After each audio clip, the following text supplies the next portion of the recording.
Do you ever worry that your fantasies aren't normal? Do you ever worry that you're worried that your fantasies aren't normal? I'm Heather Elizabeth of AuthenticSexualYou.com, and I've got some good news for you.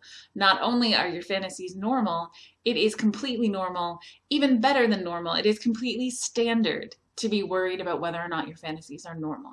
See, that's kind of what goes part and parcel with growing up in a sex negative culture, where people try and tell you that your sexuality has some kind of bearing on your morality or your innate goodness as a person. The truth is, erotic imagination, they're like feelings. Your thoughts and your fantasies, they just are, right? So feel free to just indulge in them and just accept them. Much like our feelings, it doesn't really matter what we're feeling. It doesn't really matter what we're fantasizing about. What's important is what we do with those feelings, what we do with those emotions, what we do with those fantasies. So I say fantasize away. Fantasize about whatever you want and take those fantasies and use them for clues to the stuff you're into, because growing your fantasy life is a great way to add variety to your sexual life. And that doesn't necessarily mean you have to do your fantasies, and we'll talk about that in a second, but just indulging in fantasies and indulging in a diverse number of fantasies will give you a lot of information about what you like and what you might want to add variety in. So where fantasies can get tricky is if you want to bring them to life, and you absolutely don't have to. It's 100% okay to have a fantasy and not want it to go anywhere and just have it be in your head. But many fantasies are, they're tricky or they're improbable to bring to life, like giganticism or, eating fetishes or there's a whole bunch of fetishes where, you're probably just never going to have sex with a werewolf. That's probably not a thing that's going to happen. Sometimes our fantasies involve things that are non-consensual, right? And that's definitely not something we want to bring to life. Sometimes our fantasies are dangerous.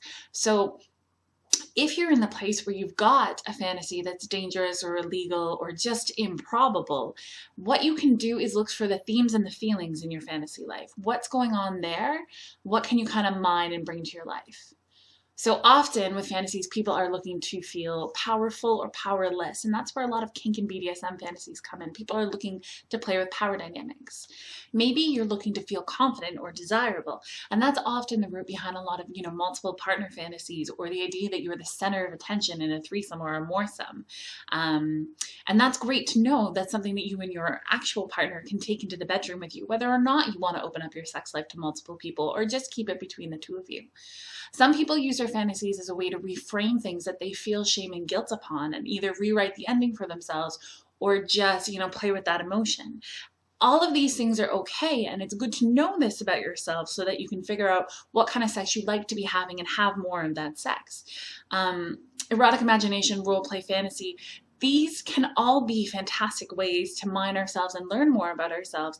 But do keep in mind that, fantasy and role play is not actual therapy, and it's not even meant to be, right? Don't ask that much of your erotic imagination. Don't ask that much of your fantasy life. Just have fun exploring, get to know yourself a little bit better, and go easy on your fantasy life. It's completely normal. It doesn't say anything about, your morality or your goodness as a person. It's just another fun way for you to indulge a little variety in your sex life, whether you want it to come true or not.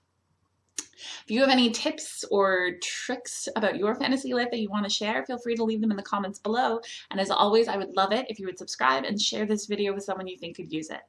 Talk to you later.